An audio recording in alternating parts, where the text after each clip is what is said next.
taking a biological drug candidate from discovery to commercialization is a long, cost-intensive process.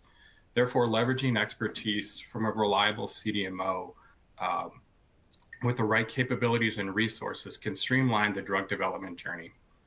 Our business model is to provide support from late discovery to IND and beyond, providing customizable solutions in development and flexibility in manufacturing, as you see here, from 1K to 15K, and also supporting drug product manufacturing in different formats, from vial, lyophilization, and now pre-filled syringes.